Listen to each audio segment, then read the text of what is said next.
welcome to another episode of MCTV's The Middle Seats. I'm Andrew O'Jay. I'm Jake Hensler. The Middle Seats is your source for all things cinema here at Marist College. Our show is generally divided into 3 segments. We'll be talking about the biggest news in the movies this past week with the top 5, then move into our review of The Hunger Games Mockingjay Part 1 with a recap of the previous film in the series from a special guest. Then we'll talk to one of our hardworking assistants to get his thoughts on the film and other things in the world of movies in a segment we like to call Crew Call. Take a seat, everyone. Let's have some fun. Jake, how are we? I think we're pretty good. What I want to know is how your Thanksgiving was over at the O'Jay house. You can't do that. What do you mean I can't do that? You said you had topic. Jake said he had topics for banter, and then he took my topic. Fine. That's not fair. Fine. New topic. My Thanksgiving was fantastic. Thank you. I don't care anymore. Oink. Have you ever seen the Amityville Horror original? The original. Original. Have you ever seen it? I have not seen the original Amityville Horror. I don't know if I recommend it or not. I was Okay. hoping you've seen it because I have very, very mixed feelings about it. I just watched it the other night. Yeah. It's funny, your girlfriend and I actually watched the remake, and it was one of the most atrocious things Oh, I've ever I've seen it too. It's really It's bad. so bad. It's yeah. really bad. Ryan Reynolds, man. I know. He takes his shirt off a lot, though, so, I mean, I think the ladies probably like the movie. Maybe that's why it's a 4.2 on IMDb. Yeah, and not a 3.6 or something. Something like that. Yeah. like my GPA. More like mine. But anyway. Not in the 3.6 out of 4 for me. Right. And Out of 10 for you? Is that... okay, anyway. I'm so mean, I'm sorry. It's okay. Nice shirt. Thank you. I think it's my dad's. I don't know. It's like a 1980s thing going on here. I like Papa O'Shea's taste. Yeah, I feel like I'm about to go to the disco after this. That's a 1970s thing, though. Right? Okay. I don't know. All right, introvert, look up at the camera. It's time to see what's going on in the star-stricken distant land of Hollywood. This is the top 5. These are the stories that we found the most interesting or unique, and they are ranked in ascending order. Our number 5 story features a pair of Wills, and one is putting a wacky spin on the other's life work. Funny man Will Ferrell is attached to a comedy that will focus on an extremely intense and competitive Shakespearean theater company. The writers of Dinner for Schmucks and the upcoming Night at the Museum, The Secret of the Tomb, will pen the script, but no other details are known. We're both big Will Ferrell fans, as I'm sure the people that watch the show know already, because we've talked about him a few times. I feel like this is a project that's right up his alley. It sounds like a very interesting thing. I want to know is he actually playing Shakespeare? Do we know who he's actually playing? No. What is he? I think... Or like a main Shakespeare character, not actual Shakespeare. From what I understand, I think it's like a modern day time and then do just Shakespeare plays or something like that. That's what I got from the reading and stuff. Okay. This is the type of project that could be really, really good, but it also could go really wrong if you don't get the right Not all of Will Ferrell's sensibilities. movies are a hit. I mean, Step Brothers is one of my favorite comedies of all time, but then there's like Night at the Roxbury, which was Semi-pro, which is not good. I didn't see that one. Very mediocre and had its moments, but it's very mediocre overall. Yeah, we not a lot to say on this one because we don't have a lot of details on it, but I think this is a project that could work for him. Yeah, I hope so, man. When was the last time he came up with something really, really funny? Really, really funny. Ooh. Right? I hope this is a good one for him. Yeah. Anchorman 2, I guess. Yeah. I guess that would be it. I mean, how about something really original and funny? Fair enough. Fair enough. Well, it's about that time, comic book fans. Time to give you a weekly update on what the DC Cinematic Universe is up to, as they seemingly release new info for us here at the Middle Seats every week. Although some of the Suicide Squad cast has been released, this new story is more on the hero side of things. The Wonder Woman movie starring Gal Gadot has tapped a director. DC reportedly had been looking for a female director to helm the female hero film, and they found their woman for the job in Michelle MacLaren. Not particularly known for any films, MacLaren has worked on some of the best in the television world. She's been the director on shows as early as The X-Files, all the way to recent epics like Breaking Bad, Game of Thrones, and The Walking Dead. Look for Wonder Woman to lasso into theaters in 2017. What do you think about the Wonder Woman movie and the director? I'm glad we're finally getting a Wonder Woman movie because it feels like this is long overdue. I agree. Like, long time coming. Do we have, besides Catwoman and Elektra, which are both terrible movies, do we have a good female-led superhero movie? We do not. And this is our first opportunity. I forgot Supergirl, but I guess that does not count. I don't even know. You didn't even know there was a Supergirl movie. That's exactly know. my point. But yeah, we don't have a good female-centric superhero film. There have been good female characters, like Anne Hathaway's Catwoman was good. Yeah. No actual Michelle leads. Pfeiffer's Catwoman, yeah. Yep. Gal Gadot is a good pick, I think. I don't know, her acting skill is she's okay, she's good, but I think as far as like fitting the character, she's good, and I love this choice for director. Absolutely. It's no secret how I feel about Breaking Bad. I'm 2 seasons into Game of Thrones. I love it. I'm up to date on Walking Dead. Mixed feelings, but I can't deny that it's very, very popular. She did really good viewers. episodes of. Do you remember the episode of The Walking Dead in like mid-season 3 where he finds? Careful. Okay. Where he finds a character that he met in the pilot. Yes. And she did that one. Okay. I believe. So she did some of the best episodes of Breaking Bad Right. and a couple of great episodes of Game of Thrones. I mean, there's not a bad episode of Game of Thrones, I don't think. But no, nor Breaking Bad for Yeah, me. yeah. So, Well, so I have no problem yeah. with this. Yeah, I think this all. is a fantastic and inspired choice. I'm really happy that Warner Brothers has picked someone that hasn't had a lot of exposure, but is really underrated. Right, I agree. And I'm curious to see what she can do with her first film, being such a big film. Agreed. Director Matt Reeves has seen plenty of success so far in his career with films such as Cloverfield, Let Me In, and this past summer's Dawn of the Planet of the Apes, which I adore. And our number 3 story announces a new upcoming project of his. Reeves will direct an untitled bank heist thriller, which is being produced by none other than Tobey Maguire. Reeves will direct off a script from up-and-coming story writer Matt Chairman, but he will first return to the Planet of the Apes franchise for the untitled follow-up to Dawn, which will not be monkeying around when it hits theaters on July 29th, 2016. Do you like my pun? I love the pun, Andrew. Thank you. Oh my God, that just made my day. So tell us more about this bank heist movie. I don't know. How much more is there? There is nothing else right No? now. Okay. We don't know anything else. We just know Reeves is the director. Maguire might star. He's definitely producing. He may yeah. star. But heard that. as we've seen throughout the semester, the first story we reported on this semester in our first episode, the Casey Affleck Boston Marathon, Right. where he was going to star in that, no longer starring, just producing. Wow. Okay. Update, So it looks like update he's on that story. Yeah. Okay. So he's taking her behind the Yeah. scenes take now. But as far as we know, Reeves is a very good director because he is able to tell a story in a way that a lot of directors forget, especially with a big budget. And I don't even really want to talk about Dawn of the Planet of the Apes anymore because I'm exhausted. But Let Me In's a good example of that too. It's a prototypical vampire movie that has a very good story and it focuses on the relationship of these 2 little kids. I think I saw it. Is that what It came by in 2010. Is the dad a predominant character in the movie? Yes. Okay. Yeah. The dad is basically the person who gets the food for the for the daughter. Okay. Yeah. I did see it then. Yeah. It was interesting. Yeah. I don't remember a whole lot about it, but I did see it. And Cloverfield is actually a very underrated movie. I think it's a really solid movie. It heightens suspense and stuff, and suspense is important in a bank heist thriller. So I think I haven't actually seen Cloverfield. I know there's some people really like it, some people don't. But long story short, this is a good match for him. I think. right, I would agree. You agree with everything. Now for a runner-up story. One of the most controversial filmmakers is getting a bit more critique. No, it isn't Lars von Trier or Mel Gibson saying something dumb. It's a director who has changed modern films in this day and age, and for better or for worse, you all go see his films. Christopher Nolan has been known to leave the audiences mind blown after practically all of his films. Whether you love them or hate them, they always draw attention to themselves. Recently, Christopher Priest, author of The Prestige, had some negative criticism for Mr. Nolan. Before Nolan was well known, he asked Priest if he could make a film an adaptation for his book on the magician competition. After watching the following, Nolan's first film, Priest thought Nolan had a lot of potential and decided to give him a shot, even turning down Sam Mendes, who was just coming off his Academy Award-winning film American Beauty.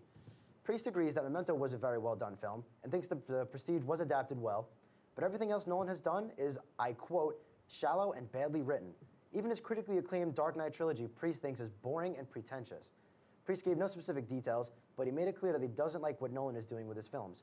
Nolan's best known for his Dark Knight trilogy, Inception, The Prestige, and his most recent film, Interstellar. What do you have to say about that? Are you in any agreement?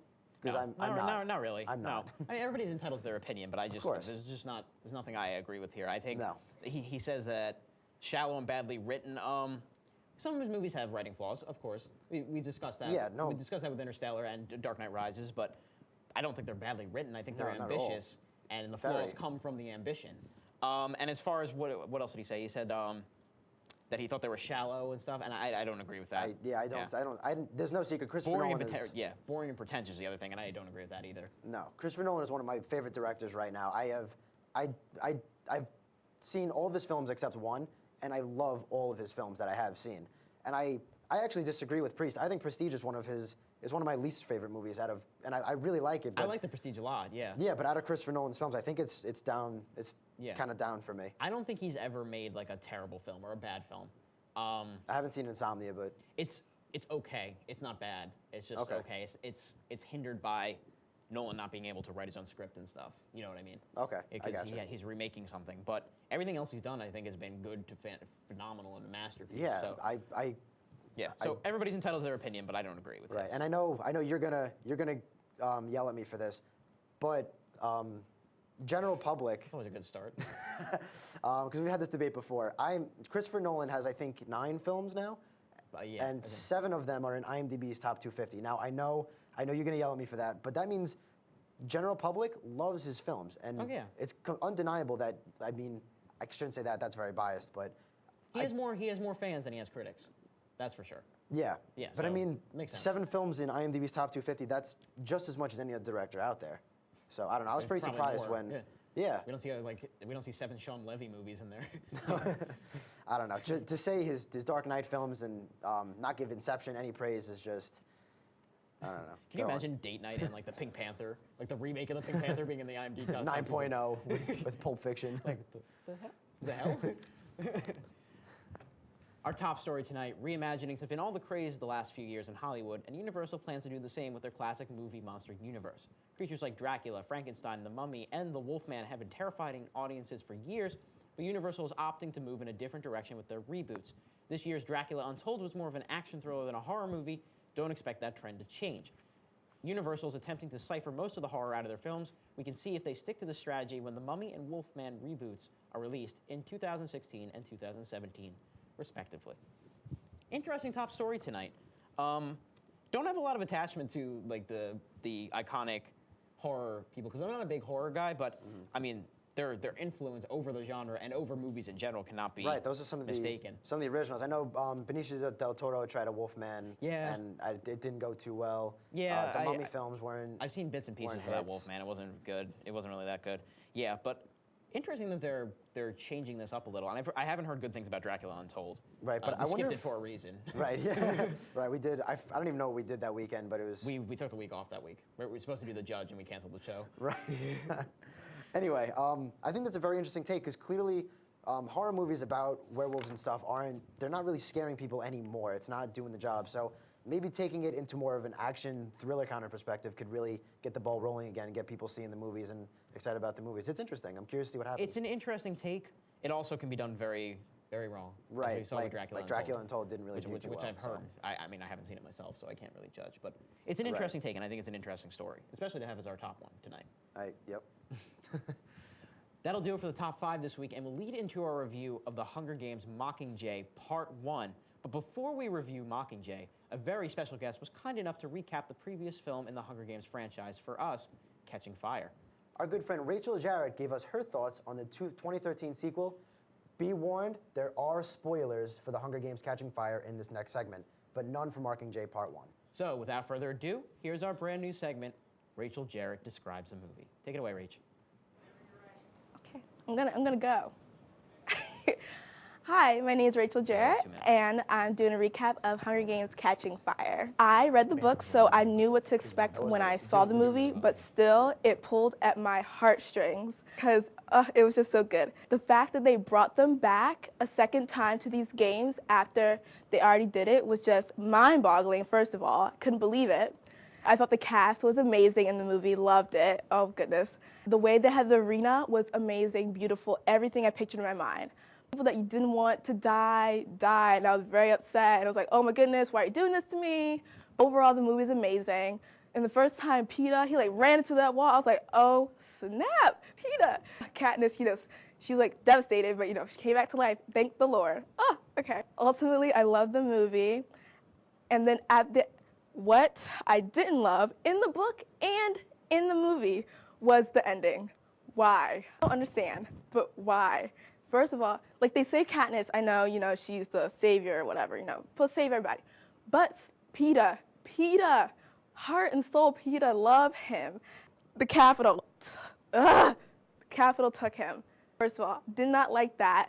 And in the end, it just says, Katniss, our home is gone. So serious. That was Gail, by the way, if y'all didn't see the movie. That was Gail. So serious. Oh my goodness. I was like, cliffhanger. That's what I did not like. Love the movie. Everyone should go see it. First, see the first one though. See the first one. Then see the second one.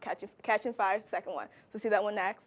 Then you can go see Part 1, Mockingjay, in theaters, which I haven't seen yet, but I'm going to because I'm a dedicated reader and fan of the movies. So excited. That is my recap of Hunger Games Catching Fire. Back to you guys. All right, thanks, Rachel. Now that we're all caught up on what's been happening in the Hunger Games franchise, it's time for a review of the latest installment. Andrew, take it away. Thanks, Jake. There are crazes, there are fandoms, there are cultural phenomenons, and then there's the Hunger Games. The young adult franchise has ballooned to a popularity that few franchises reach, and with good reason. These films, adapted from the trilogy of Suzanne Collins, have more to them than meets the eyes, weaving strong political commentary, satirical takes on reality television, and honest-to-God human drama through all of the dystopian sci-fi elements. The execution has been really impressive, especially with last year's Catching Fire, which was not only among the best films of last year, but also one of the best sequels I've ever seen. Needless to say, Mockingjay Part 1 has some huge shoes to fill. Director Francis Lawrence returns for the first part of this two-part finale, and here's what I'll say about Mockingjay Part 1. Much like its predecessors, it's a film with a lot of cool ideas and a handful of really good performances, some tense moments to boot. However, unlike its predecessors, it possesses some major storytelling flaws, pacing issues, and other missteps that make this the weakest Hunger Game yet, and a decent disappointment here in 2014.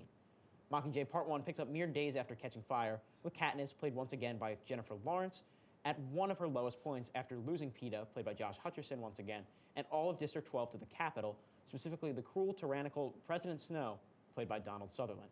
She finds herself almost a prisoner of war to the rebellion, trapped in the confines of District 13, a militarized underground area that was thought to be removed from the map by the Capitals years ago.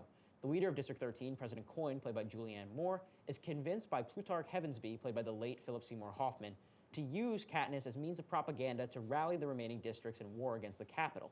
Meanwhile, the Capitol has a propaganda weapon of their own, as Peeta is being used as a devious ploy to try and stop the rebellion and hurt Katniss. It's up to Katniss to become the symbol that the rebels want her to be in order to get the opportunity to save Peeta and restore peace. The Mockingjay novel, released in 2010, is about 390 pages long. From what I've heard, it's a dark and dense story, but it's certainly one that can be told within one film. Indeed, the decision to split the movies into two separate parts is a huge detriment to Part 1, which drags and meanders along without a huge sense of purpose. There's a surprising lack of urgency to the story, which so often drags when it should be rushing. I understand what Lawrence was trying to do, as he's attempting to make a build-up picture to the grand finale. However, the build-up can be just as fun as the finale if executed correctly. Mockingjay Part 1 is not a fun watch because of its dour subject material, and it's surprisingly not all that exciting either. Every time it feels like something as big is going to happen, either the writing or the editing will betray the action on screen. It's anticlimax after anticlimax, which took a lot of the air out of my personal enthusiasm. As expected, Lawrence gives another fantastic performance. Her work here may be some of the widest range of emotions she's had to pull off for Katniss yet, and she's the best thing about every single scene she's in. It's just remarkable how she consistently is able to surprise us with her talent, and she may honestly save the film from being an even bigger slog. The supporting cast around her mostly matches her intensity. The adult players such as Hoffman, Moore, Sutherland, and the returning Woody Harrelson and Elizabeth Banks all give it their all. Hutcherson doesn't have much to do here, but he's effective in his small yet crucial moments. Liam Hemsworth, on the other hand, has much more to do as Katniss' childhood friend Gale. Hemsworth can handle the pedestrian moments fine. When the spotlight's on him, let's just say he's not his brother. Mockingjay Part 1 is less of an action film than it is a political drama with action in it, and the film has a lot of interesting things to say about propaganda and the importance of media image in protecting the masses.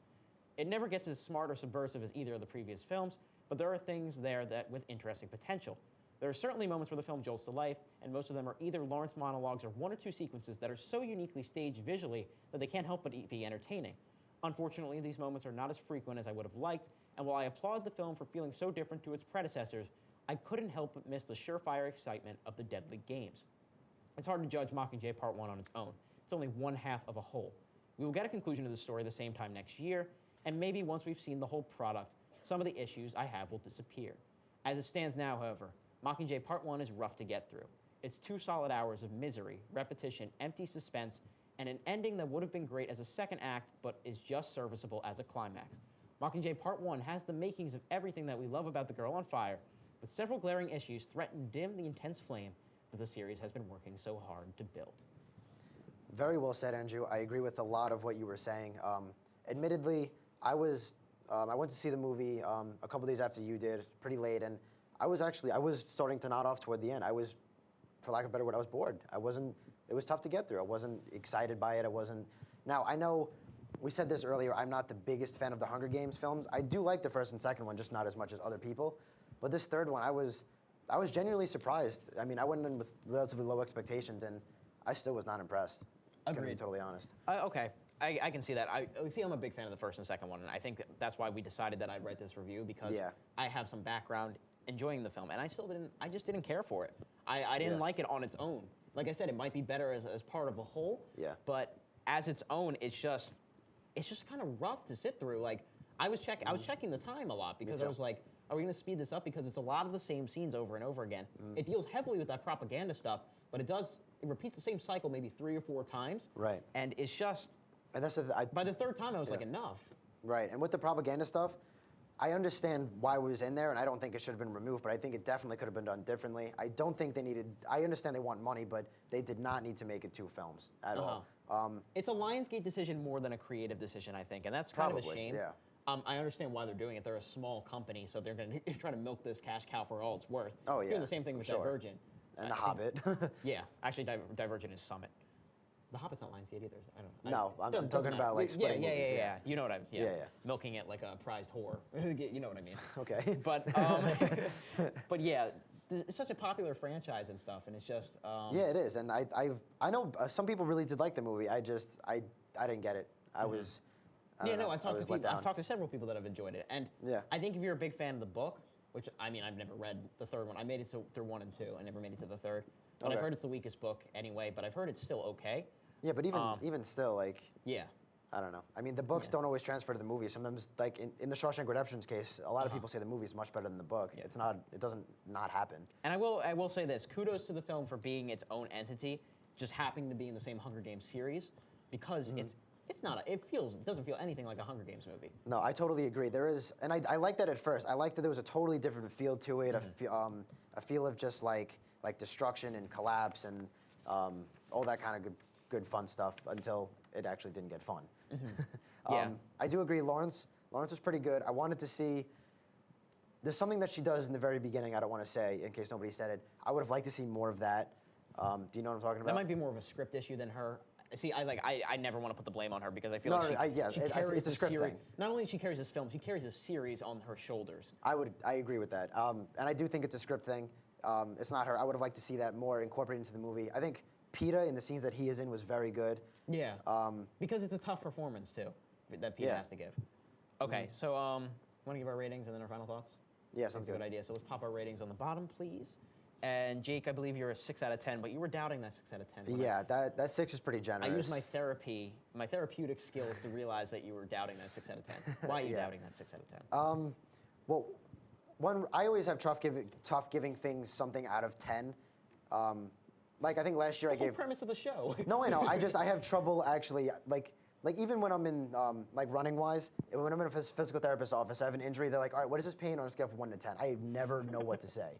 So, I've always had trouble with that kind of stuff. But anyway, I'm doubting 6 out of 10 because I gave Transcendence, I think, a 6 out of 10 last year, and that was worse than Biggest this. mistake of your life. But at the same time, like, I don't know what a 6 means. Like, is it pretty good? Is it just okay? 6 I rank. Average? 6 I rank is good enough to see on like a morning or a matinee, but not to pay a full price for.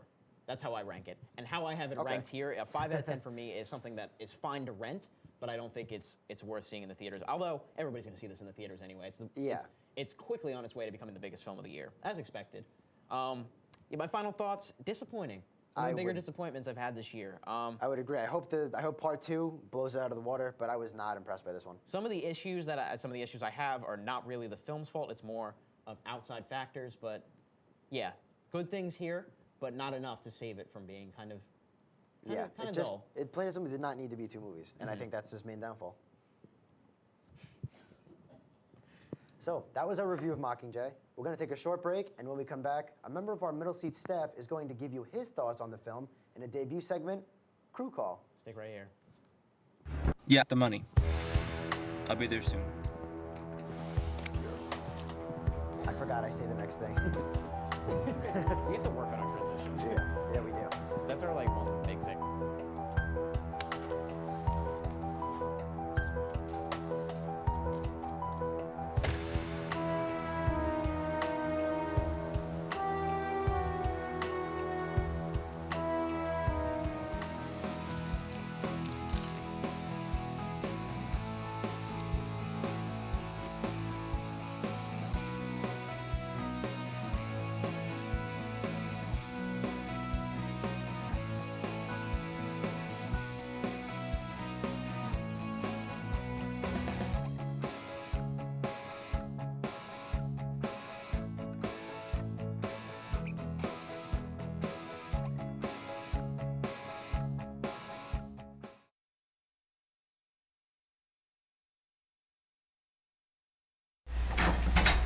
Yo, Drew, I got your text. What's up? I don't know. Jake's been quoting lines from Pulp Fiction all day. Yo, Jake, what's up? I don't remember asking you a goddamn thing. What are you even saying? Say what again? Who say what? Does he look like a bitch? We are literally the only two people in this room right now. That is a tasty burger. Do we call a doctor or something? I will strike down upon thee with great vengeance and furious anger. Now that's a threat. The Middle Seats, every other Thursday, only on MCTV. Supposed to do that? Did you burn the body? Oh, welcome back to the Middle Seats. Jake and I just gave our thoughts on Mockingjay. It's time to find out what others think. Here from our crew to give you his thoughts is Josh Selkovitz. Josh, how are you today? I'm pretty good, thanks, guys. I'm glad you're here. I'm glad you're thanks. here. It's good to have an outside opinion. I'm glad to be here. Josh, why don't you tell us first of all, like stuff about you? What's your major? I'm actually a media studies and production major, freshman, first semester here at Marist, loving it. Can kind of feel the stress of finals Finals coming week, along yeah. and Oh, you will. all the I remember outside that. projects. So, you know, it's just good to come here and do something fun, get a little stress off the shoulders. But yeah, What better way to do it than discuss movies? Exactly. I do that all day, every day. So what's your favorite? Do you have a favorite movie? Just by curiosity. I always had trouble answering that question, but It's so hard. That is a tough one. But I will say that Empire Strikes Back is definitely up there. It was one of the first movies that I saw that I could fully like understand what I wanted to do. So it's kind of got that, on top of being a great film, as I'm sure many would agree, it's kind of got that nostalgic factor for myself. So I would say that overall Empire is my favorite film. But Not a bad choice. but very from good hearing choice. all the things that were about Force Awakens, you never know. Yeah. Oh yeah. A Well, lot of question marks there. A I lot don't, of I don't questions. even want to think about that yet. That took your breath away. We got a year. We got a year. I almost broke my keyboard watching that trailer over and over again. All right, but anyway, Josh, how about we preliminary thoughts on Mockingjay? Just very basic thoughts, and then we'll ask specifically. I thought that I did enjoy it a little bit more than you guys did. A lot of the points that you did bring up in your review, I completely agree 100%.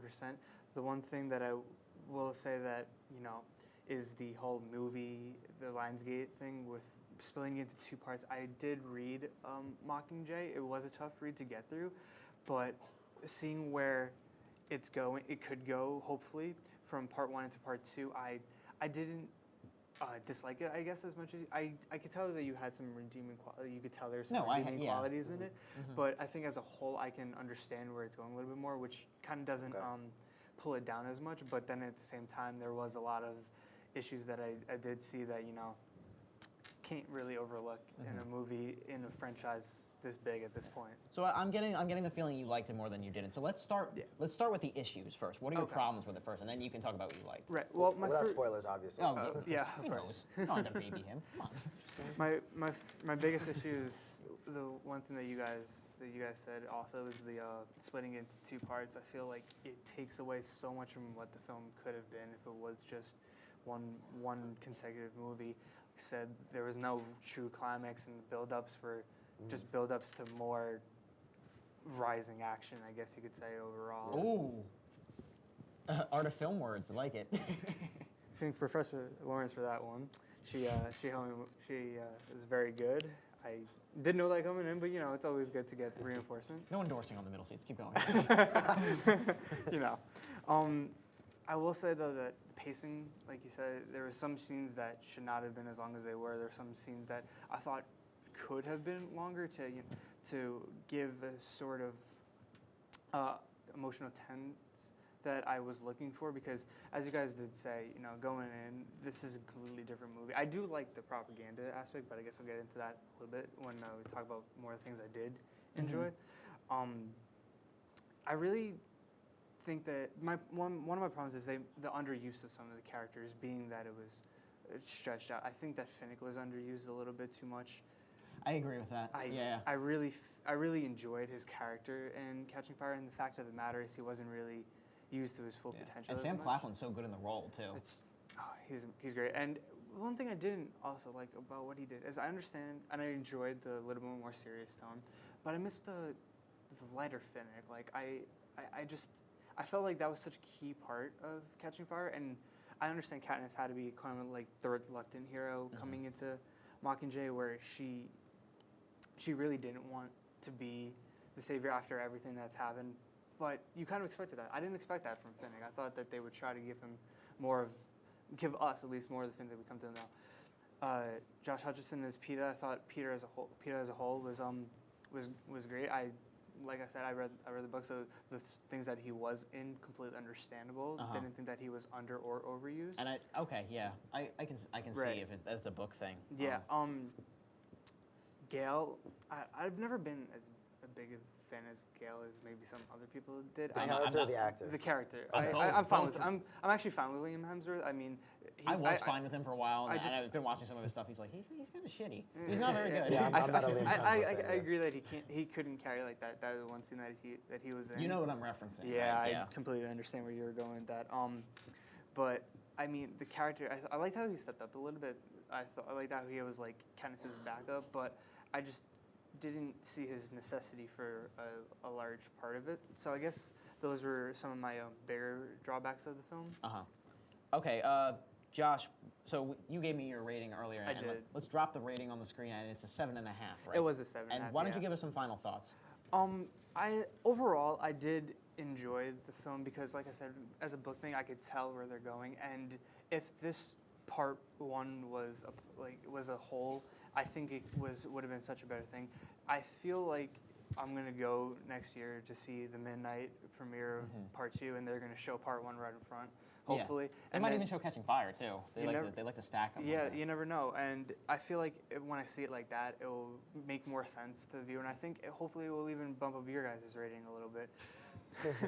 We'll see about that. You never know. You never know. I think it is good that we have two different perspectives here. Right. You who have read the book, so you know where they're going, what they're going to do, Yeah. why they did or didn't do certain things, where us, I didn't read any of the books. Andrew didn't read He the was third much one. more detailed than us. Like I feel like I'm in book club right now.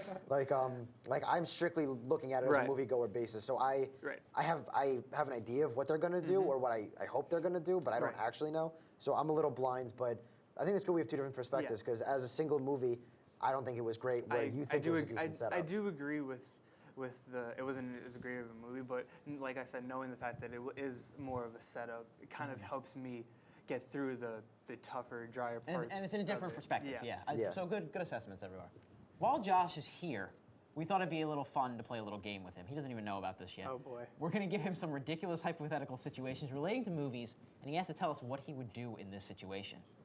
Josh Selkowitz, you are officially on the hot seat. Whew. All right, so we got some questions for you, Josh. This should be interesting. Are you ready? Is it getting a little more warm over there? We put some heaters under the chair. I think it might be Bunsen burner there. might be more of the lights, but You know. get it wrong, we'll light a match and we'll just set your pants on fire. Got it. Just turn the dial. Okay, listen carefully. You have been imprisoned in King's Landing for crimes against the Lannisters that you did not commit. You demand a trial by combat, and the Lannisters abide, but they put you up against a dragon. But little do they know you possess time and dimension traveling abilities. Who in the cinematic universe fights for you? And I've got a couple options, but you can go off. A, King Kong. B, the Incredible Hulk. C, Godzilla. D, the combined efforts of Michael Cera and Jesse Eisenberg. Or E, other, and why for all of those? God, I Why? love this. Oof, this is If you need to repeat on tough answers, one. let us know. Let's see. 15 seconds. Ooh. Oh, stop it. I've been bad. Don't start that again. I think I would actually go with Hulk because I would not like to see him mad, and even if it's a dragon, I don't think that he would have that much of a trouble. I mean, he did flip a god onto cement like 4 times, so Interesting. Interesting. Why not? Why not? Okay. Yeah, I like D the best. D's my favorite. I mean, if we're going logical, I don't. We're not. Okay, then yeah, D's correct. Illogical. All right, question 2 for him. Question 2. You have a gun with 2 bullets in it. You have 3 subjects in front of you. Who do you shoot? A, the Joker. B, Hannibal Lecter. C, Norman Bates. D, other. And we worded this weirdly, so you're shooting 2 of them. Right. You're in a shooting room two. and you're shooting 2. Who you let live? How about that's the better Who do I question? let live? Out of the Joker, Hannibal Lecter, Norman Bates. Hoping they don't kill you after. Other is just you miss really badly and hit like a pedestrian. That's what. I'd probably let the Joker live, depending on whose Joker it is. Ooh, I didn't even Okay, think of that. all right. Cesar Romero, you're okay. Heath Ledger, you're okay. Ledger. Oh, I mean, Ledger's bombing hospitals, man. I'm not letting him go anywhere. And just a warning. Mark Just a Hamill's warning good. this time. Mark Hamill's good. He's a little. All right. Funny with Question number 3. You are a mad scientist working for the U.S. government on a mutant/cloning project that will weaponize your subject. However, you are tasked with picking an adorable animal from a children's film So messed as up. your weapon. Which one will you choose? A. Thumper from Bambi. Oh, God. B. Goofy. C. Doug from Up. D. Michael Cera from Anything He's In. Or E. Other. And why? That's such a messed up question. Take everything you love and just weaponize it. Can I weaponize Wally? Because I feel like he wouldn't try Oh my to. God, I didn't. You're too, like, That's good. I guess. Good. I feel like he'd be too nice though to actually try to I feel harm like Eve anyone. would divorce him. Wally. The trash compactors are actually like grenades. Just boom. He literally picks things up and smashes them down. Like, I like Thumper because someone brought up the idea. Was it you that? No, it was No, my it- housemate that came up with the idea of Thumper. You like make his foot like weaponized. He closes over. and did you see the Goofy movie when you were younger? I do, but it probably only a couple The times. dream sequence when Goofy gets huge, Oh and my just God, with his yes, laugh. of course. Yeah, I don't know. We went really far with That this. would Anyway, scare the crap out of me. I would be running. All right, give him question 4. Question 4. You were in a Freaky Friday-esque situation where you switched bodies with a movie character of the opposite sex. Playing out the events of the entire film with them, who do you pick? A. Julia Roberts from Pretty Woman. B. Demi Moore from Ghost. Think about the pottery scene. C. Natalie Portman from Black Swan. D. John Travolta from Hairspray. Or other. This is a very tough one. This could be a revealing question if you answer this incorrectly. I knew this one off the bat. But I don't know. It's obvious. It's so You know obvious. what? You know what? I've been very good here. I think I'm gonna go with other again. I'm gonna actually give you Scarlett Johansson, Black Widow, because I think it'd be pretty damn cool to be a super spy. Your ass would look nice in the leather. It would.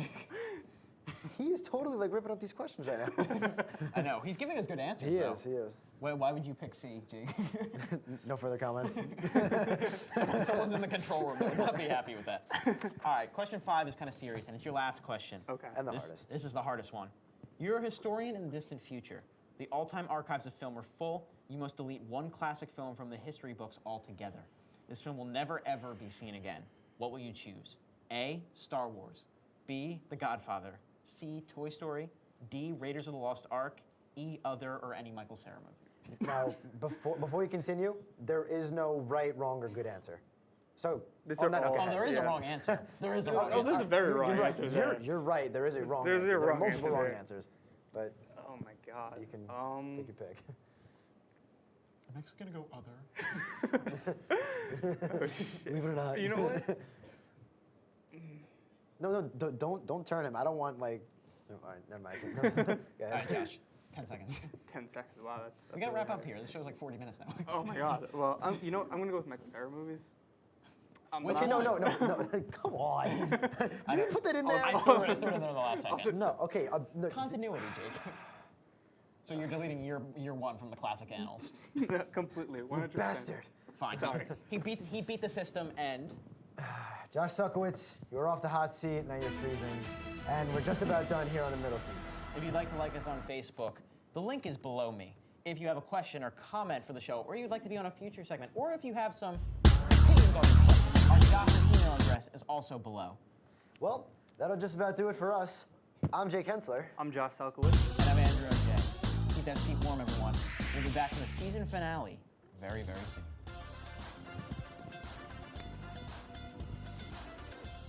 Did you put Michael Cera in? That was such a good question.